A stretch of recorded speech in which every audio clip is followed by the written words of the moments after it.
ओम मुनित्रयं नमस्कृत्य सूक्तिः परिभाव्य च वैयाकरणसिद्धान्तकौमुदीयं विरच्यते। सर्वेभ्यः श्रोतृभ्यः नमः। अस्माभिः गतपाठे यद्यत् पठितं तद् एकवारं स्मरामः। वयं वैयाकरणसिद्धान्तकौमुदी इत्याख्यस्य ग्रन्थस्य तत्र तद्धितेषु स्वार्थिकप्रकरणे भवामः। प्रकरणस्यास्य अस्माकं क्रमे तत्र 13 पाठाः गतपाठः प्रवृत्तः। 13 पाठस्य आरम्भे अस्माभिः तत्र प्रज्ञादिभ्यश्च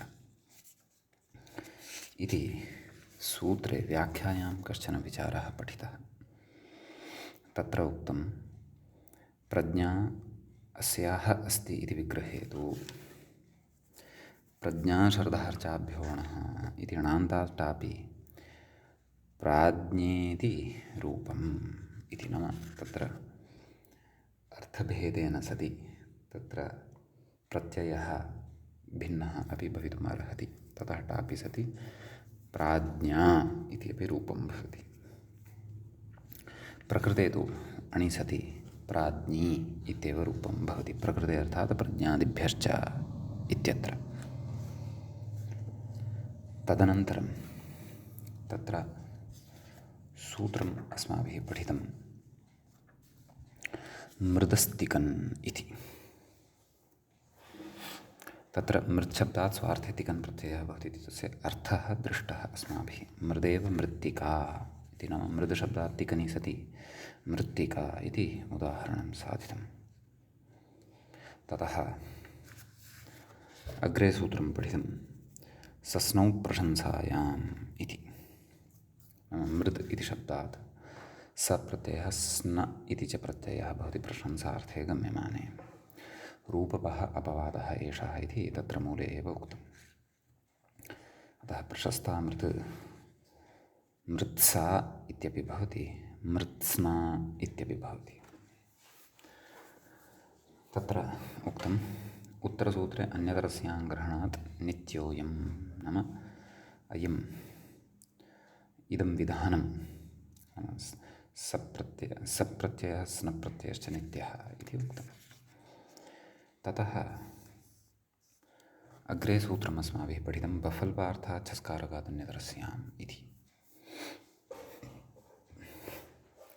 अस्य सूत्रस्य तत्र अर्थः दृष्टः। बफल्पार्थात् च कारकविधायिनः शब्दात् नाम यः शब्दः बफल्पार्थः कारकविधायी च भवति तस्मात् स्वार्थे शस्प्रत्ययः वा स्यात् नाम विकल्पेन भवति इति तत्र अर्थः दृष्टः। ततश्च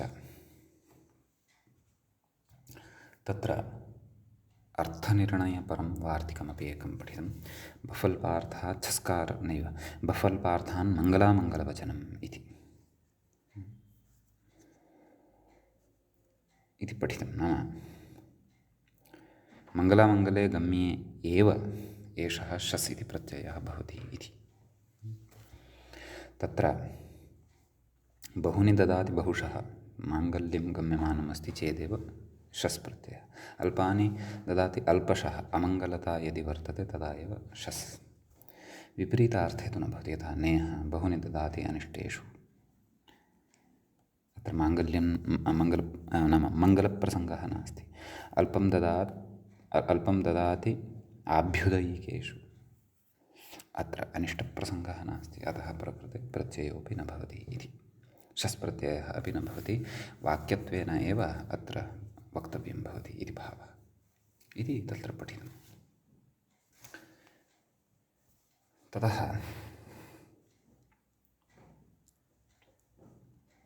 तत्र सङ्ख्यैकवचनाच्च वीप्सायाम् इति सूत्रम् अस्माभिः पठ्यमानं वर्तते। गतपाठे अस्य सूत्रस्य अर्थविषये अस्माभिः विमर्शः कृतः। तत्र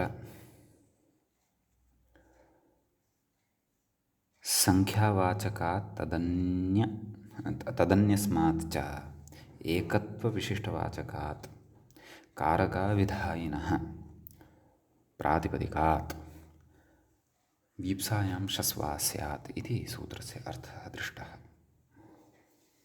एवं किल, तत्र संख्यावाचिनः उदाहरणं दृष्टं, द्वौ द्वौ ददाति, द्विषः ददाति इति।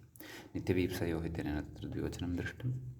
अतः द्वि इत्यस्मात् वीप्सायां गम्यमानायाम् अयं षस्प्रत्ययः विहितः, द्विषः ददाति इति उदाहरणं दृष्टम्।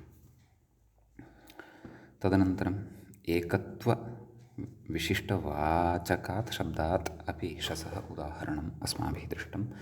माषं माषं ददाति, माषशः ददाति, माषशः ददाति इति इदं च तत्र उदाहरणम् अस्माभिः दृष्टम्।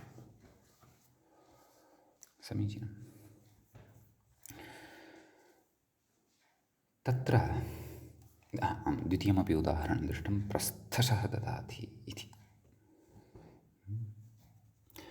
तत्र अग्रे विशिष्टस्य सिद्धान्तस्य ज्ञापनार्थं केचन पक्षाः तत्र अस्माभिः स्थापिताः गतपाठस्य अन्ते। गतपाठस्य अन्ते व्याख्यायाः पङ्क्तयः च इत्थम् आसन्।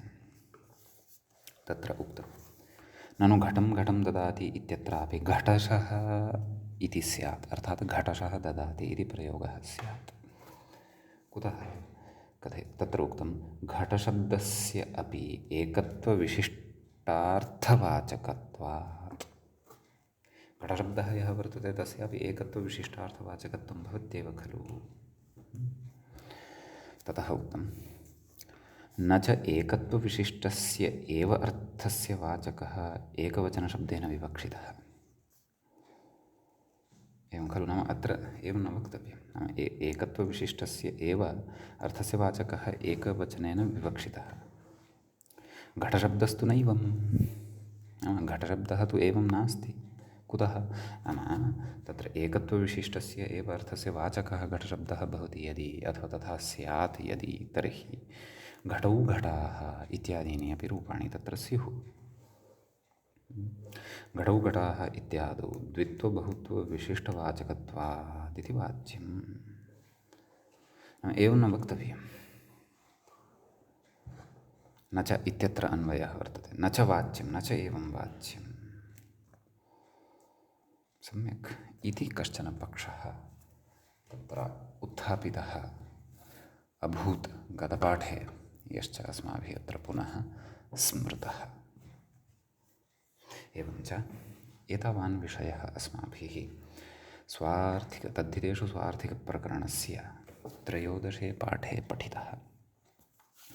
अधुना तावत् तद्धितेषु स्वार्थिकप्रकरणस्यास्य अस्माकं क्रमे 14 पाठः एषः अग्रे भवति आरब्धः।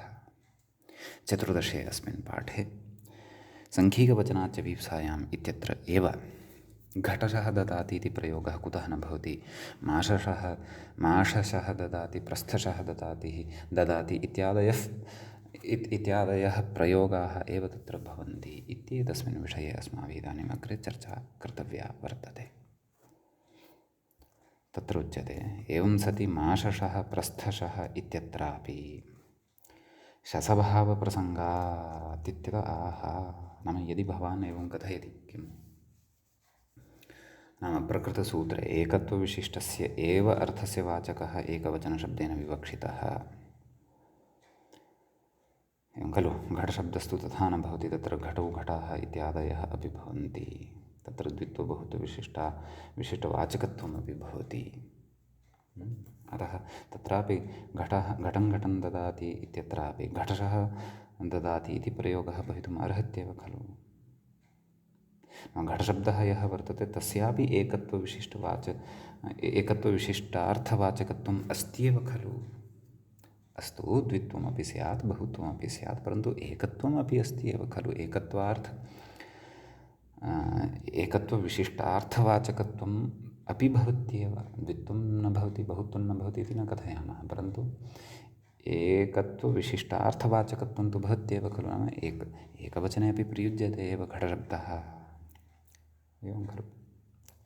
परन्तु तथा यदि कथयति तर्हि माशशः प्रस्थशः इत्यत्रापि शसभावप्रसङ्गात्, नाम तत्रापि तर्हि शस् प्रत्ययः न स्यात्।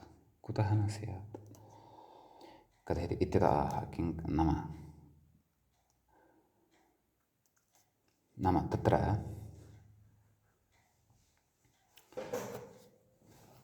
माशशब्दः प्रस्थशब्दः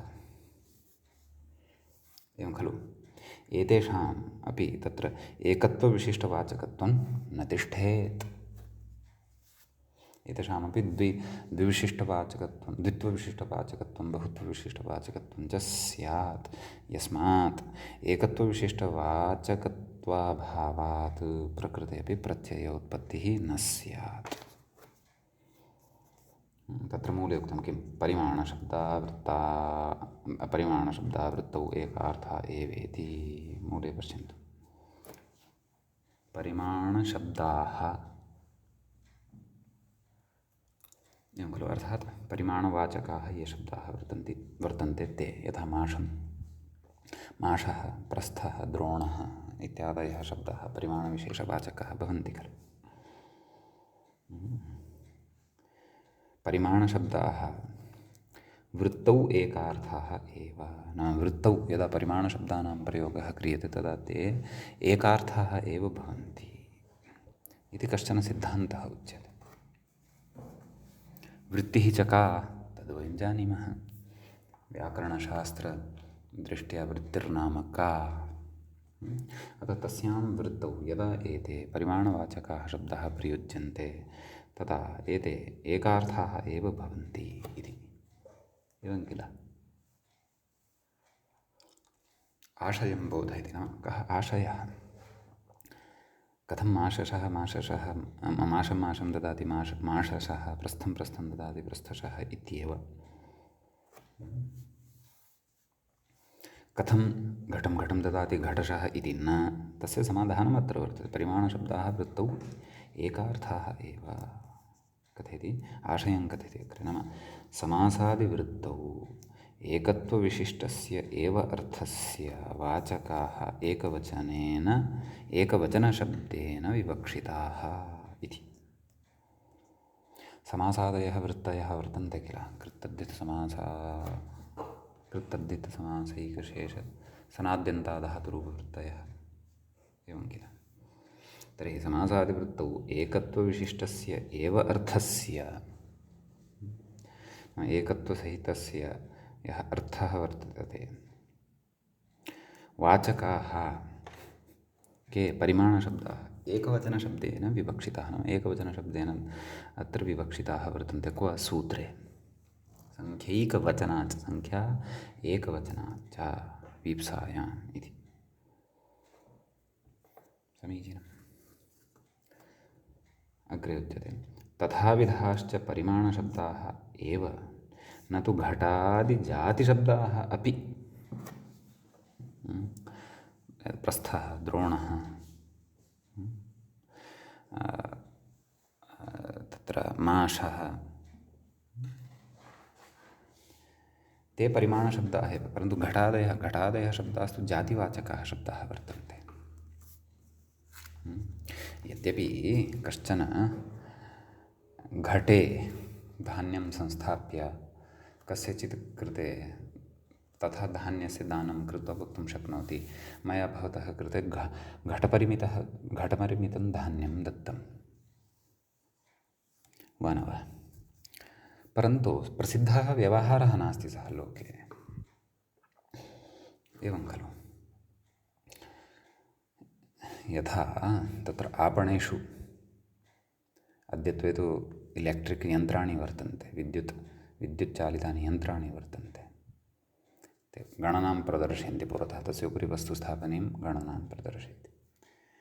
पुरा तु अद्यत्वे अपि वर्तते, लौहखण्डविशेषः भवति, तस्य यावान् भारः वर्तते तावद् वस्तु दीयते इत्येवं रीत्या दानादानं भवति स्म। ततोपि पुरा द्रोणः प्रस्थः माषः एवं रीत्या परिमाणत्वं क्रियते स्म। एवं किल। परन्तु इदानीं नाम तद् लौहखण्डविशेषम् आदाय वर्तमाने अथवा यन्त्रविशेषेण तत्र परिमाणत्वं गम्यते, परिमापनं क्रियते। तर्हि तत्र गत्वा नाम प्रसिद्धः व्यवहारः सः वर्तते। इदानीं लौहखण्डं तुलायाम् एकत्र स्थापयन्ति, अपरत्र धान्यं कुर्वन्ति इत्येव खलु। कोऽपि तत्र तुलायां लौहखण्डस्य स्थाने प्रस्थभूतं यद्भवति अथवा प्रस्थभूतं यद्भवति अथवा लौहखण्डविशेषः यः वर्तते तस्य स्थाने कस्यचित् नाम पुरुषस्य विग्रहम् आदाय तु न स्थापयन्ति खलु। अस्तु, अस्य पुरुषस्य यावान् भारः वर्तते तावत् दानं कुर्मः, सः परिमाणाय प्रसिद्धः व्यवहारः नास्ति। एवमेव प्रकृतेपि घटादिभिः परिमापनस्य व्यवहारः नास्ति, परन्तु माषः, प्रस्थः, तत्र द्रोणः इत्यादिभिः तत्र ते परिमाणवाचकाः भवन्ति। तदेव अत्र कथयन्नस्ति, तथाविधाश्च परिमाणशब्दाः एव न तु घटाद्जातिशब्दाः अपि इति। नाम एकवचनेन अत्र विवक्षिताः वर्तन्ते। अग्रे कथयति, माषदाता इत्युक्ते हि माषपरिमितस्य हिरण्यादेः दाता इति प्रतीयते, न तु माषाणाम्। एवं किल। माषदाता इति कथयामः तर्हि तत्र माषपरिमितं यद् हिरण्यम् अर्थात् सुवर्णं वर्तते तस्य दाता इति प्रतीयते, किन्तु माषाणाम् एषः दाता वर्तते इति न प्रतीयते। सम्यक् कथयति, अतः माषशब्दः अयं भवति वृत्तौ एकत्वविशिष्टार्थनियतः। एषः माषशब्दः वृत्तौ एकत्वविशिष्टार्थनियतः एव भवति इति भावः। अग्रे तत्र उच्यते, एवं प्रस्थादिशब्दोऽपि, नाम प्रस्थादिशब्देषु अपि एवमेव बोध्यं, घटशब्दस्तु नैव। घटदाता इत्युक्ते घटानां दाता इत्यपि प्रतीतेः। एषा प्रतीतिः अथवा अप्रतीतिः सर्वापि लौकिकव्यवहारं पुरस्कृत्य एव भवति। घटदाता इति कथयामः, नाम घटानां दाता इति कथयामः यदि, तर्हि घटानां दाता इत्यपि प्रतीतेः। घटशब्दस्तु नैवम् इति उक्तं खलु, घटानां दाता इत्युक्ते घटानां दाता इत्यपि प्रतीतेः। अपि न नाम कदाचित् घटपरिमितस्य दाता इत्यपि स्यात्, वक्तुं न शक्नुमः, परन्तु घटानां दाता इत्यपि प्रतीतिः तत्र भवति।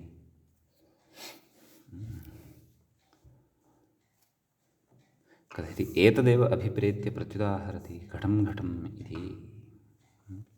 मूले यदुक्तं सङ्घैकवचनात् किं घटं घटं ददाति इति, नाम प्रकृते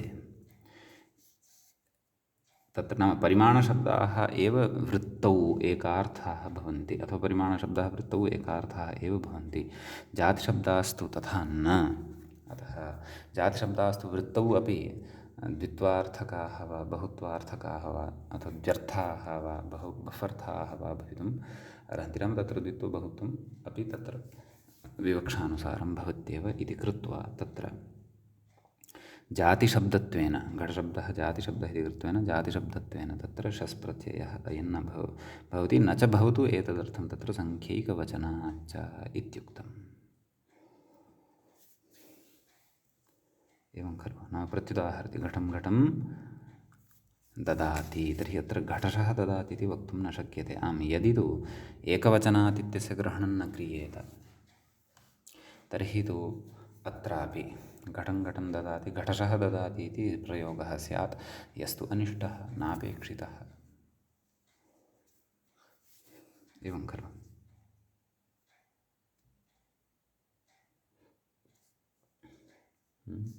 इति जयादित्यमतम् इति, नाम जयादित्याचार्यं मतम् इदं भवति, सः एवं कथयति। एवं किल। अग्रे उच्यते वामनस्तु नाम वामनाचार्यः उक्तनियमे प्रमाणाभावात्, नाम यः नियमः उक्तः कः परिमाणशब्दाः वृत्तौ एकार्थाः एव, प्रमाणाभावात् जातिशब्देभ्योऽपि शस् भवत्येव। एकवचन नाम तत्र जातिशब्देभ्योऽपि वयं शस् प्रत्ययं कर्तुं शक्नुमः। घटं घटं ददाति, घटशः ददाति इति वक्तुं शक्नुमः एव।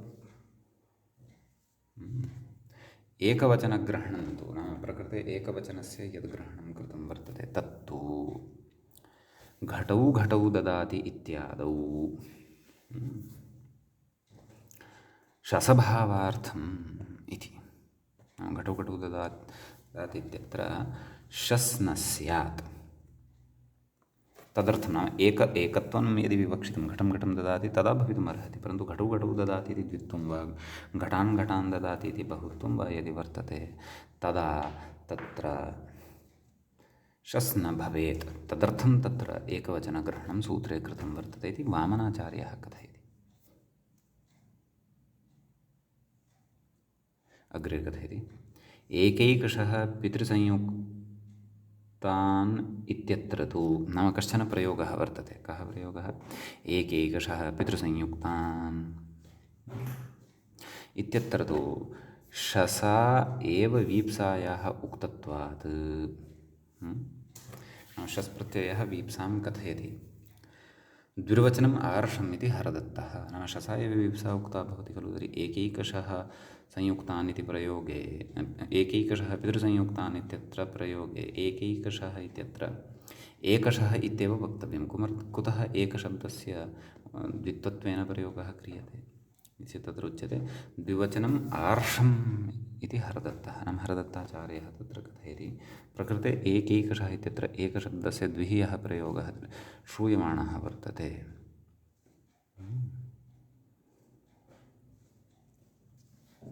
एवं खलु।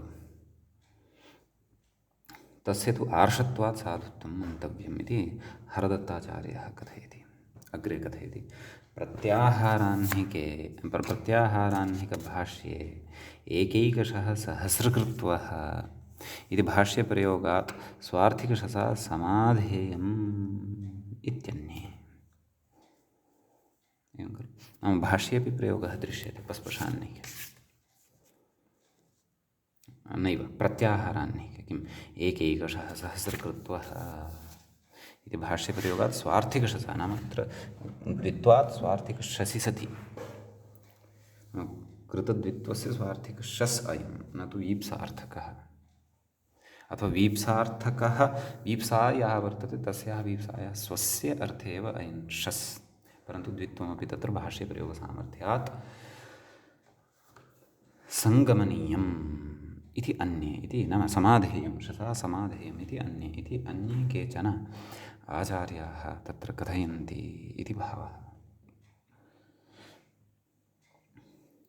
सम्यक्। ततः एतावदुक्त्वा अग्रे कानिचन प्रत्युदाहरणानि अत्र प्रस्तौति मूले पश्यामः। वीप्सायां किं द्वौ ददाति, नाम यत्र वीप्सार्थः नास्ति तत्र अयं शस् न भवति। द्वौ ददाति अत्र वीप्सा एव नास्ति। वीप्सा यदि भविष्यत् तर्हि द्वौ ददाति इति वा वक्तव्यं किल। अतः द्वौ ददाति इत्येव उच्यते। तर्हि अत्र शस् अपि भवितुं नार्हति वीप्साभावात्। एवं खलु। ततः कारकात् इत्येव द्वयोः स्वामी, नाम तत्र उक्तं खलु बफल्पार्थात् कारकात् इत्युक्तं। नाम इदं सङ्ख्यैकवचनाच्च वीप्सायाम् इत्यत्र कारकात् इत्यपि अनुवर्तते इति भावः। अतः द्वयोः स्वामी प्रकृते षष्ठीश्रवणवशात् द्वयोः स्वामी सम्बन्धः वर्तते। सम्बन्धस्य तु कारकत्वं न भवति। कुतः? साक्षात् क्रियायाम् अन्वयाभावात् इति।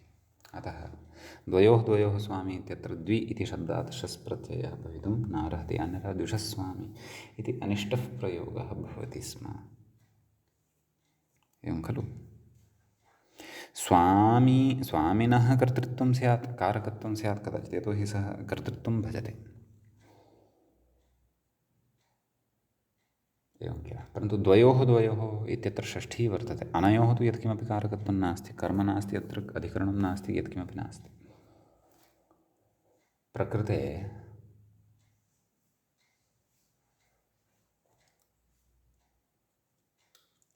षष्ठी वर्तते, षष्ठी च सम्बन्धे भवति। अतः सम्बन्धत्वात् प्रकृते कारकत्वं नास्ति, कारकत्वाभावाच्च शस्प्रत्ययोऽपि न भवति। द्विषः स्वामी इति अन्यथा अनिष्टः प्रयोगः अस्माभिः लभ्यते स्म।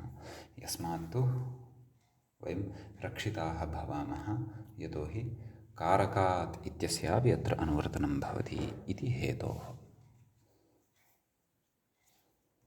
एवं खलु। ततः अस्मिन् सूत्रे तावत् एतावानेव अत्र विशेषो भवति। इदानीम् अग्रिमं सूत्रम् अस्माभिः अत्र पठनीयं वर्तते। तच्च भवति एवम्। प्रतियोगे पञ्चम्यास्तसिः इत्यस्ति। प्रकृते सूत्रे त्रीणि पदानि भवन्ति। प्रतियोगे इति एकं पदं भवति, सप्तम्यन्तम् इदं पदं भवति। पञ्चम्याः इति द्वितीयं पदं भवति। प्रकृते पञ्चम्याः इति पञ्चम्यन्तं पदं भवति। तसिः इति प्रथमान्तं पदं भवति। विग्रहः द्रष्टव्यः। प्रतिना योगः प्रतियोगः, तस्मिन् प्रतियोगे, एवं रीत्या विग्रहः ज्ञेयः। ततः प्रकृते बफल्पार्थाच्छस्कारकादन्यतरस्याम् इत्यस्मात् सूत्रात् अन्यतरस्यां तद्धिताः ज्ञाप्रातिपदिकात् प्रत्ययः परश्च एते च अधिकाराः अत्र लभ्यन्ते। एवं किल। किं कथयति व्याख्याता इति पश्यामः। कथयति प्रतिनिधिप्रतिदानयोः इति प्रतेः कर्मप्रवचनीयत्वे। इदं सूत्रं कारकेषु अस्माभिः पठितं, भवन्तः स्मरेयुः। प्रतिनिधिप्रतिदानयोः इति कथयति। इति प्रतेः कर्मप्रवचनीयत्वे तद्योगे, नाम प्रति इत्यस्य योगे, प्रतिनिधिप्रतिदाने च यस्मात् इति पञ्चमी विहिता इत्यर्थः। नाम पञ्चम्याः विधानं कृतं वर्तते। कर्मप्रवचनीयः यः प्रतिशब्दः तद्योगे।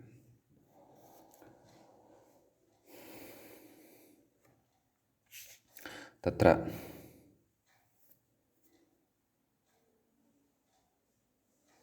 सूत्रस्य तर्हि अर्थः कः सम्भवति इति चेत्, कर्मप्रवचनीयसंज्ञकः यः प्रतिः इति शब्दः वर्तते,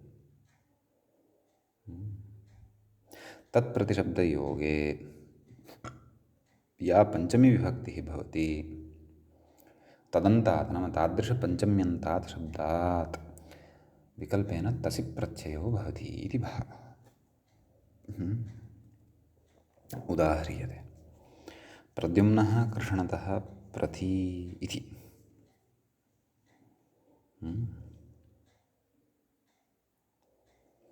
सूत्रार्थः मूले अपि उक्तः अस्ति खलु। प्रतिना कर्मप्रवचनीयेन योगे, नाम कर्मप्रवचनीयसंज्ञकः यः प्रतिरिति वर्तते, तेन योगे सति या पञ्चमी विहिता तदन्तात् तसिः स्यात्, तदन्तात् तसिरिति प्रत्ययो भवति इति भावः। प्रद्युम्नः कृष्णतः प्रति इति उदाह्रियते तत्र। तर्हि वस्तुतः प्रद्युम्नः कृष्णात् प्रति इति उच्यते तत्र। प्रतिनिधिप्रतिदाने च यस्मात् इत्यनेन पञ्चमी तत्र भवति। प्रति इत्यस्य कर्मप्रवचनीयसंज्ञा तु प्रतिः प्रतिनिधिप्रधानयोः इति। तर्हि प्रद्युम्नः कृष्णात् प्रतिनिधिः, कृष्णस्य प्रतिनिधिः इत्यर्थः। कोऽर्थः तत्र? कृष्णस्य प्रतिनिधिः अयं प्रद्युम्नः वर्तते इति। अतः अत्र तत्पञ्चम्यन्तात् प्रकृते तसि प्रत्ययः भवति। सम्यक्, पञ्चम्यास्तु लुक् भवति। अतः कृष्णतः तसि इति प्रत्यये सति कृष्ण तस् सस्य ऋत्वे सर्गे सति कृष्णतः इति सिद्धं भवति। तसि प्रत्ययान्ताः एते अव्ययरूपाः भवन्ति, नाम अव्ययानि भवन्ति इति च वयं जानीमः एव। सम्यक्। ततः तत्र वार्तिकं किञ्चन पठ्यते। वार्तिकं वर्तते एवं, व्याख्याता तत्र इङ्गितं करोति। आद्यादिभ्य इति मूले पश्यन्तु, आद्यादिभ्य उपसङ्ख्यानम् इत्यस्ति।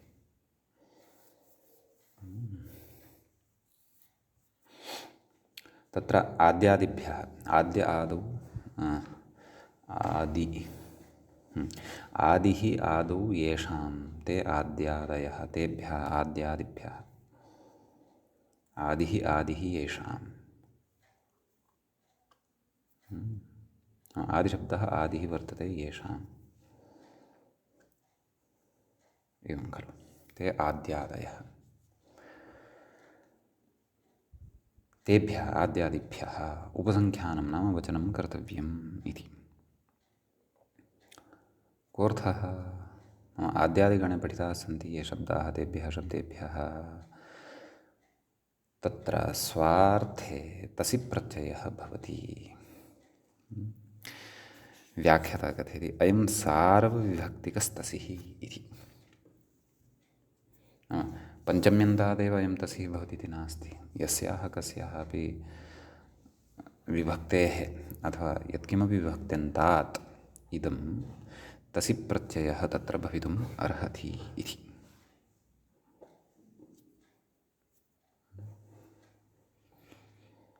तत्र उदाह्रियते आदौ अर्थात् आदितः, अथवा आदितः अर्थात् आदौ, एवमेव मध्ये अर्थात् मध्यतः, अन्ते अन्ततः, पृष्ठे पृष्ठतः, पार्श्वे पार्श्वतः, एवं रीत्या प्रकृते अन्याभ्यः विभक्तिभ्यः अपि अयं तस् प्रत्ययः भवितुम् अर्हति। अतएव सार्वविभक्तिकः अयं तसिः भवति इत्युच्यते। कथयति अग्रे आकृतिगणोऽयं, नाम आद्यादिगणे एते एव शब्दाः वर्तन्ते इति नास्ति। अन्येपि शब्दाः अत्र भवितुम् अर्हन्ति। शिष्टप्रयोगाः यदि तत्र दृश्यन्ते तर्हि शिष्टचेष्टिताः शब्दाः अत्र अन्तर्भावयितुं शक्याः इति भावः। स्वरेण स्वरतः, वर्णेन वर्णतः, एवं रीत्या अपि प्रयोगाः दृश्यन्ते खलु। भाष्ये इन्द्रशत्रुकथनवेलायां स्वरतः वर्णतः, स्वरेण वर्णेन, एवं तृतीयान्तादपि अयं तसि प्रत्ययः भवितुम् अर्हति। अपि च अन्येपि शब्दाः, स्वरशब्दः, वर्णशब्दः, एतादृशाः अन्येपि शब्दाः अत्र अन्तर्भूताः भवितुम् अर्हन्ति इति। एवं किल इति कश्चन विशेषः अस्मिन् वार्तिके भवति। सार्वविभक्तिकस्तसिः एषः प्रसिद्धः तसि प्रत्ययः। तत्र तत्र काव्येषु अपि अस्य प्रयोगाः दृश्यन्ते इति एतावान् विशेषः अस्मिन् वार्तिके भवति। अधुना अग्रिमं सूत्रं वयम् अत्र पठामः। सूत्रं च वर्तते एवम्। अपादाने च हीयरुहोः इति।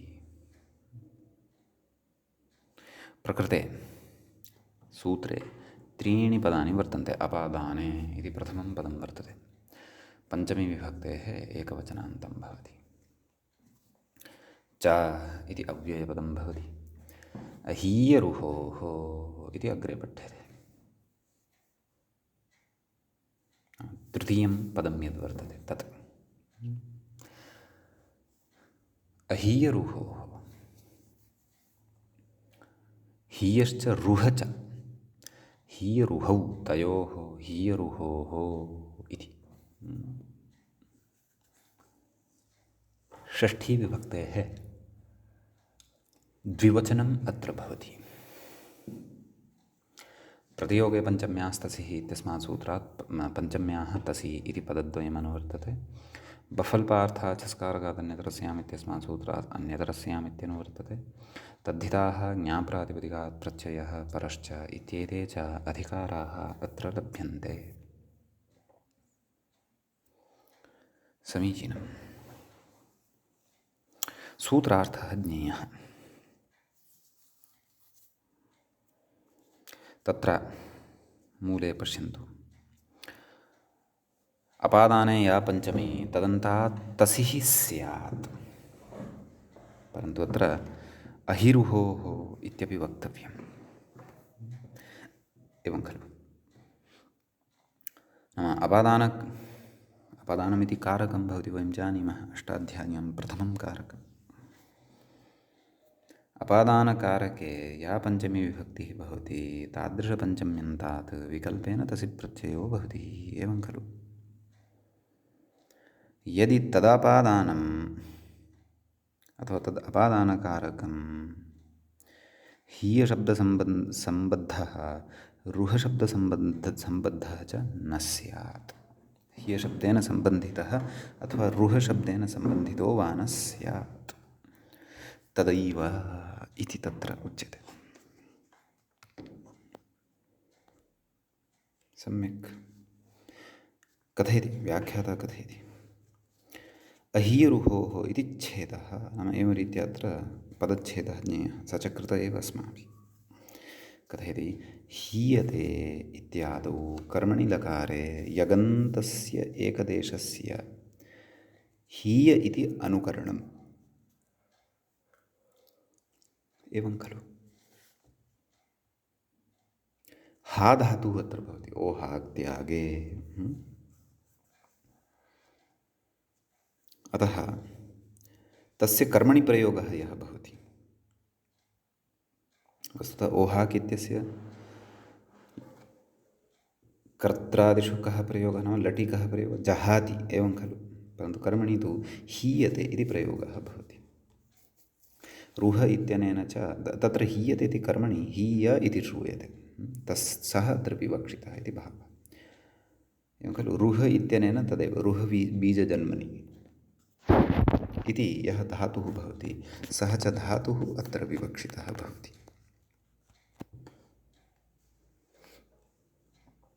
एवं खलु? अतः तत्र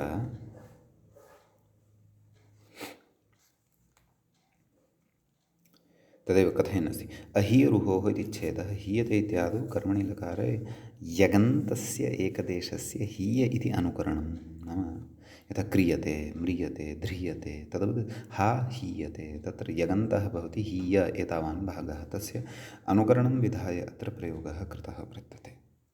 एकदेशस्य अनुकरणं विधाय हीयते इत्यस्य एकदेशस्य अनुकरणम् इदं प्रकृते वर्तते इति भावः।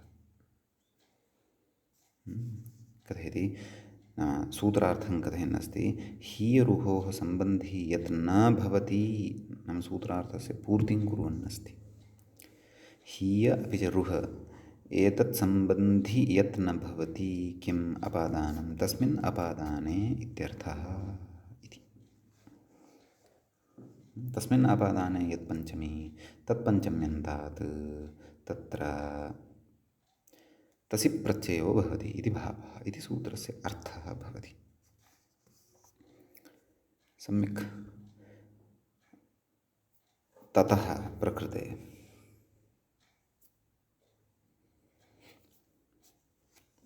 तत्र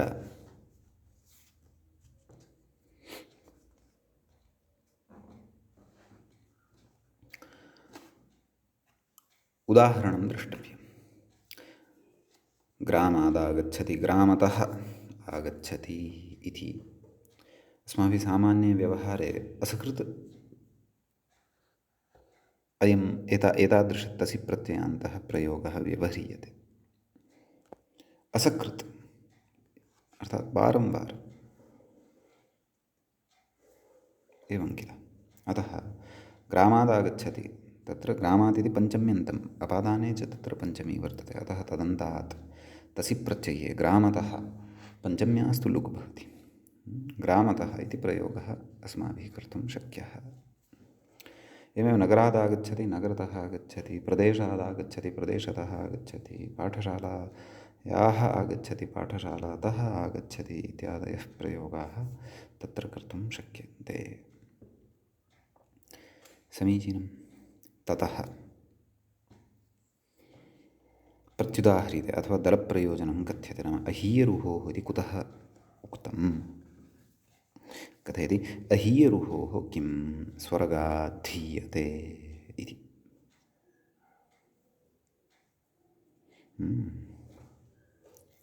स्वर्गात् हीयते एवं किल। प्रकृते नाम तदेव स्वर्गः यः वर्तते तस्मात् पृथक् भवति, तस्मात् त्यक्तो भवति। ओहाक्त्यागे इत्युक्तं खलु। प्रकृते हीयधातुः वर्तते, अतः अत्र तस् प्रत्ययः न भवति। कुतः? प्रयोगाः तथा न भवन्ति। अतः प्रयोगाः तथा न भवन्ति इति दृष्ट्वा अस्माकं कृते वक्तुं ऋषिः समर्थः। ऋषिणा तदुच्यमानं वर्तते। अतः स्वर्गतः हीयते इति वक्तुं न शक्यते, स्वर्गात् हीयते इत्येव वक्तव्यम्। रुहधातोः विषये उच्यते पर्वतात् अवरोहति। सम्यक्। प्रकृते यथा गत उदाहरणे स्वर्गः अपादानं, प्रकृते पर्वतः अपादानं, परन्तु रुहधातुना प्रकृते सम्बन्धः वर्तते अस्य अपादानस्य। अतः रुहधातुना सम्बन्धकारणात् प्रकृते तत्र पञ्चम्यन्तात् तसि प्रत्ययः न भवति। अतः पर्वतः अवरोहति इति वक्तुं पर्वततः अवरोहति इति वक्तुं न शक्नुमः।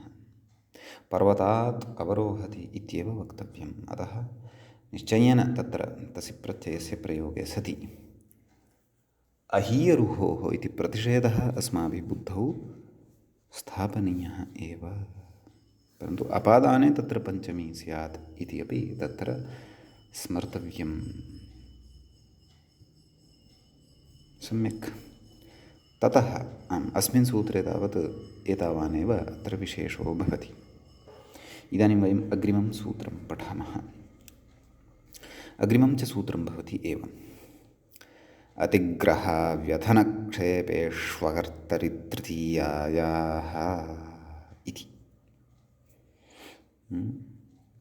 आदौ पदपरिचयः प्राप्तव्यः प्रकृतसूत्रे। तत्र प्रथमं पदं भवति अतिग्रहव्यथनक्षेपेषु। सप्तम्यन्तं पदं भवति। द्वितीयं पदं भवति अकर्तरि। इदमपि सप्तम्यन्तं भवति। तृतीयायाः इति तत्र पञ्चम्यन्तं पदं भवति। सम्यक्। प्रथमस्य पदस्य तत्र विग्रहः अस्ति अस्माभिः द्रष्टव्यः। अतिग्रहश्च व्यथनञ्च क्षेपश्च। अतिग्रहव्यथनक्षेपाः तेषु अतिग्रहव्यथनक्षेपेषु। एवं सप्तम्यन्तम् इदं पदम् अस्माभिः अस्ति इति उक्तमेव भवतु। प्रकृते प्रतियोगे पञ्चम्यास्तसिः इत्यस्मात् सूत्रात् तसिः इत्यनुवर्तते। बफल्पार्थात् छस्कारकादन्यतरस्याम् इत्यस्मात् सूत्रात् शस् नैव अन्यतरस्याम् इत्यनुवर्तते। तद्धिताः ज्ञाप्रातिपदिकात् प्रत्ययः परश्च एते च अधिकाराः अत्र लभ्यन्त एव।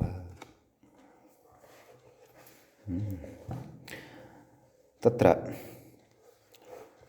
मूले सूत्रार्थः उक्तः शेषपूर्णेन। किमुक्तम्? अकर्तरि तृतीयान्तात् तसिः स्यात् इति। नाम शेषपूर्णेन सूत्रार्थः उक्तः अस्ति। वस्तुतः पूर्णः सूत्रार्थः कथं भवेत्? अतिग्रहार्थे, अव्यथनार्थे, क्षेपार्थे च विद्यमानं यत् क्षेपार्थे च विद्यमाना या तृतीया तादृशतृतीयान्तात् शब्दात् तसि प्रत्ययः भवति विकल्पेन यदि सा तृतीया अकर्तरी भवति, अर्थात् कर्तृर्थे विहिता न भवति तर्हि इति भावः। समीचीनम् इति सूत्रस्य अर्थः। इदानीम् उदाहरणानि अत्र द्रष्टव्यानि वर्तन्ते। व्याख्याता साक्षात् उदाहरणमादाय एव चर्चां कृतवान् अस्ति। अतिक्रम्य ग्रहः, मूले पश्यन्तु, अतिक्रम्य ग्रहः अतिग्रहः नाम अतिग्रह इत्यस्य शब्दस्य अर्थं कथयन् अस्ति। अतिक्रम्य ग्रहः अतिग्रहः अर्थात् कथयति व्याख्याता, लोकवृत्तम् अतिक्रम्य तद्विलक्षणतया प्रतीयमानत्वम् इत्यर्थः।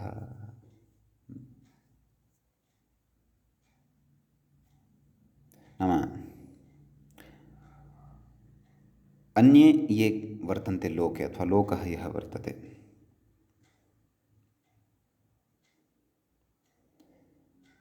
तस्य अथवा तेषां लोकानां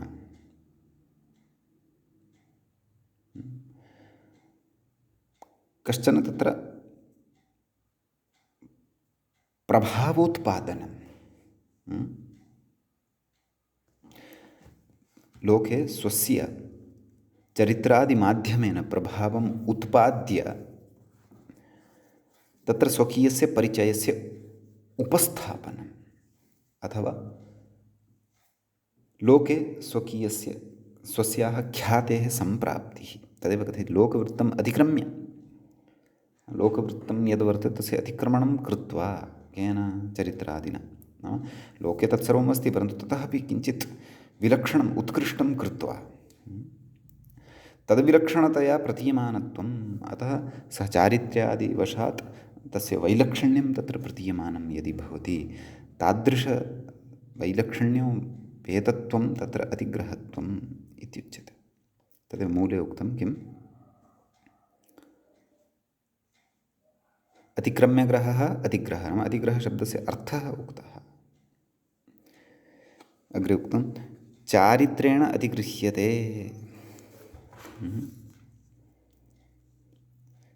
नाम तत्र उदाहरणम् इदानीम् अग्रे बोधनीयम् अथवा निर्मातव्यं वर्तते, तस्य कृते तदेव अर्थविवरणं कुर्वन्नेव अग्रे गच्छति। चारित्रेण गृह्यते, चारित्रेण अतिगृह्यते, अतिग्रह इत्यस्यैव स्पष्टतां कुर्वन् अस्ति। कथयति चरित्रमेव चारित्रं स्वार्थेन वर्तते, तेन हेतुना इतरविलक्षणत्वेन दृश्यते इत्यर्थः।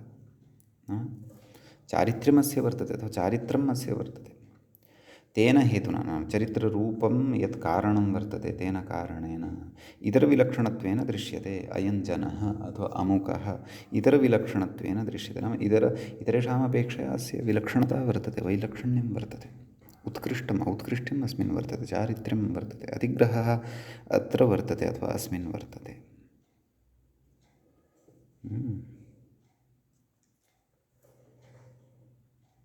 उदाह्रियते चारित्रतः अतिगृह्यते, तर्हि चारित्रेण अतिगृह्यते, चारित्रेण अधिगृह्यते इति विग्रहः एव। तर्हि चारित्र इति तृतीयान्तात् तसि प्रत्ययः भवति। वनम् अतः चारित्रतः गृह्यते इति प्रयोगः तत्र क्रियते। चारित्रतः अतिगृह्यते नाम विलक्षणो भवति स्वचरित्रवशात्, चरित्रकारणात्। कथयति फलितमाह नाम कः अर्थः अत्र लभ्यते। कथयति अग्रे व्याख्याता इङ्गितं करोति। अन्यान् अतिक्रम्य वर्तते इति मूले पश्यन्तु। चारित्रेण अन्यान् अतिक्रम्य वर्तते, नाम अस्य चरित्रं तथा उत्तमं वर्तते, एतादृशं तु कस्यापि न स्यात्। अतः चरित्रविषये अयं तु अन्यान् अतिक्रम्य एव प्रवर्तते अथवा तिष्ठति इति।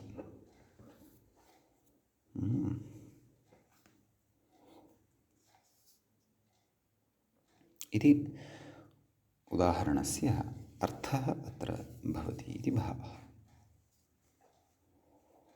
समीचीनम्। अग्रे द्वितीयः अर्थः कः सूत्रे उक्तः? अव्यथनार्थः। तस्मिन् अर्थे इदानीम् उदाहरणमत्र द्रष्टव्यं वर्तते। कथयति?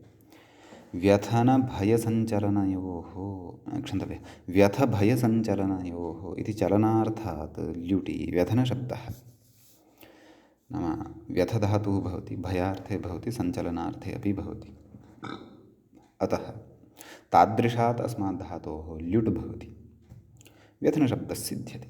तदाह व्यथनम् अव्यथनम् अचलनम् इति मूले पश्यन्तु।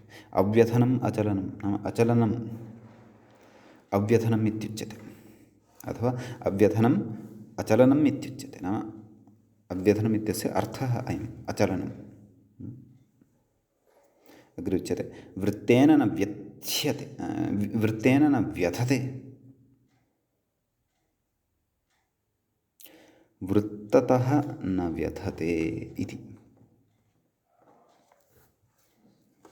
एवं खलु? नाम व्यथते नाम तदेव विचलितो भवति। तदेव तत्र उक्तमपि मूले, वृत्तेन न चलति इत्यर्थः। नाम अस्य स्वकीयं वृत्तं नाम तदेव चरित्रं तथा सुदृढं वर्तते यत् एषः स्ववृत्ततः व्यथितो न भवति, नाम व्यथां न प्राप्नोति। एवं खलु? अतः प्रकृते अपि वृत्तेन इति यत् तृतीयान्तं वर्तते, तस्मात् तृतीयान्तात् प्रकृते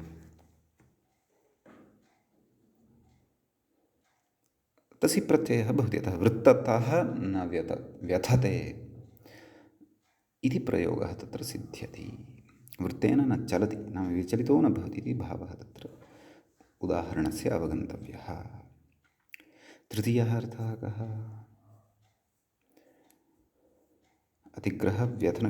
क्षेपार्थः तृतीयः अर्थः वर्तते।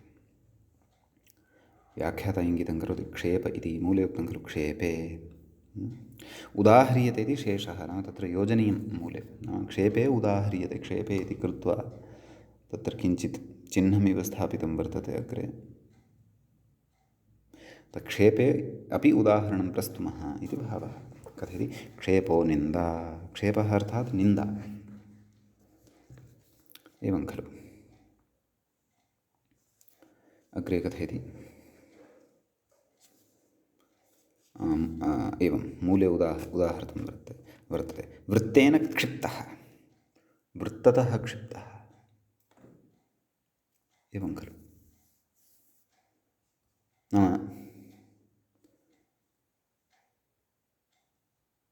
तस्य वृत्तं सम्यक् नास्ति, अतः एव तत्र निन्दा जायमाना वर्तते। वृत्तेन क्षिप्तः, वृत्तं नाम चरित्रं, तस्य आचारः वा अथवा तेन क्रियमाणः अनाचारः वा, तेन क्षिप्तः, निन्दितः इत्यर्थः। तदेव अग्रे कथने अस्ति, वृत्तेन निन्दितः इत्यर्थः। नाम वृत्तेन अस्य वृत्तं सम्यक् न प्रवृत्तं, नाम अस्य चरित्रं सम्यक् नास्ति, तेन एषः क्षिप्तः वर्तते, नाम निन्दितः वर्तते, एषः सम्यक् नास्ति इत्येव तत्र लोके उच्यते इति। सम्यक् इति इमानि तु अत्र भवन्ति उदाहरणानि। अग्रे उच्यते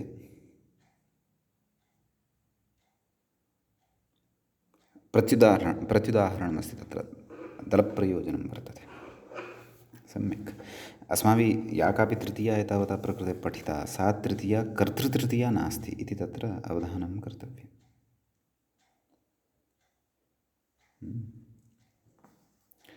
अतः कर्तृतृतीया तु यत्र वर्तते तत्र तु एषः तसिः न भवति। तदेव कथयति अकर्तरि इति। किं नाम अकर्तरि इति कुतः उच्यते?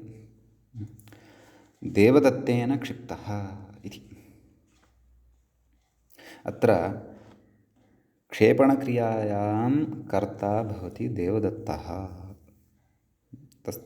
तत्र च तस्मिंश्च कर्तरि अनुक्तत्वात् तृतीया विभक्तिः भवति। कर्तृकरणयोस्तृतीया इति। अतः प्रकृते तत्र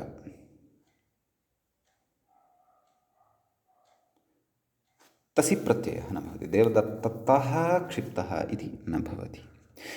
यानि तु उदाहरणानि अस्माभिः दृष्टानि। चरित्रतः अतिगृह्यते, वृत्तेन न व्यथते, वृत्ततः न व्यथते, अपि च वृत्ततः क्षिप्तः। तत्र तृतीया विभक्तिः नाम तृतीयान्तादेव खलु तत्र तसि प्रत्ययः। तत्र तृतीया विभक्तिः हेतौ वक्तुं शक्या अथवा प्रकारान्तरेण अपि साधयितुं शक्या।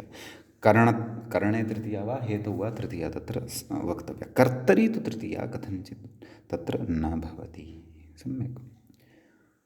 ते इमे प्रकाराः तृतीयायाः विविधाः भेदाः अस्माभिः कारकेषु पठिता एव। समीचीनम्। इति एतावान् विशेषः अस्मिन् सूत्रे तत्र भवति। इदानीम् अग्रिमं सूत्रम् अस्माभिः अत्र पठनीयं वर्तते। अग्रिमस्य सूत्रस्य आरम्भं मध्ये कुर्मः। सूत्रं वर्तते हीयमानपापयोगाच्च इति। सूत्रे हीयमानपापयोगात् इति एकं पदं भवति। च इति अपरं पदं भवति सप्तम्यन्तम्। हीयमानञ्च पापञ्च हीयमानपापे तयोः योगः अथवा ताभ्यां योगः हीयमानपापयोगः तस्मात् हीयमानपापयोगात् एवं रीत्या पञ्चमी अत्र भवति इत्युक्तमेव। नाम तद् अत्र द्वन्द्वगर्भतत्पुरुषसमासः अस्ति इति अवगन्तव्यम्। समीचीनम्।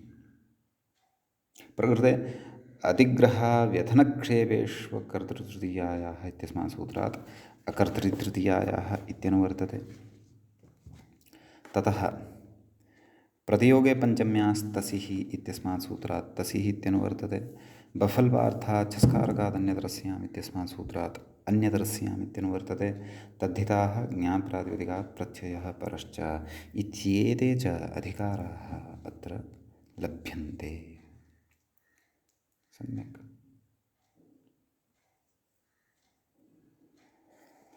एवं किल। ततः प्रकृते सूत्रार्थः कर्तव्यः वर्तते।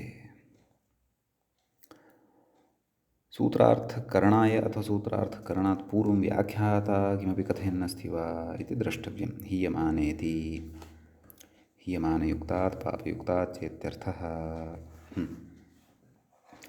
मूले पश्यामः एकवारं किं कथयति। हीयमानपापयुक्तात् अकर्तरि तृतीयान्ताद् वा तसिः इति।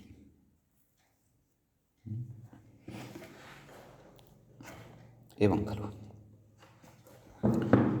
व्याख्याता कथयति हीयमानयुक्तात् पापयुक्तात् च इत्यर्थः। मूले तु हीयमानपापयुक्तात् इति साक्षादेव उक्तम्। एषः विगृह्य कथयन्नस्ति। हीयमानयुक्तात् पापयुक्तात् च इत्यर्थः। सम्यक्। सूत्रार्थः उक्तः एव। हीयमानयुक्तात् पापयुक्तात् अकर्तरि तृतीयान्ताद् वा तसिः स्यात् इति अर्थो भवति। अस्य उदाहरणानि अस्माभिः अग्रिमे पाठे पठिष्यन्ते। अत्र प्रत्युदाहरणविचारः अपि यदि कश्चन अस्ति तत्सर्वमपि सर्वोपि विचारः यः वर्तते सः सर्वोपि अग्रिमे पाठे एव अस्माभिः द्रक्ष्यते। अद्यतनपाठः तावत् अत्रैव उपसंह्रियते। अत्रैव मङ्गलं कुर्मः। मुनित्रयं नमस्कृत्य उक्तिः परिभाव्य च वैयाकरणसिद्धान्तकौमुदीयं विरच्यते। एवञ्च तद्धितेषु स्वार्थिकप्रकरणस्यास्य अस्माकं क्रमे एषः 14. पाठः सम्पन्नतां गतः। नमः सर्वेभ्यः श्रोतृभ्यः।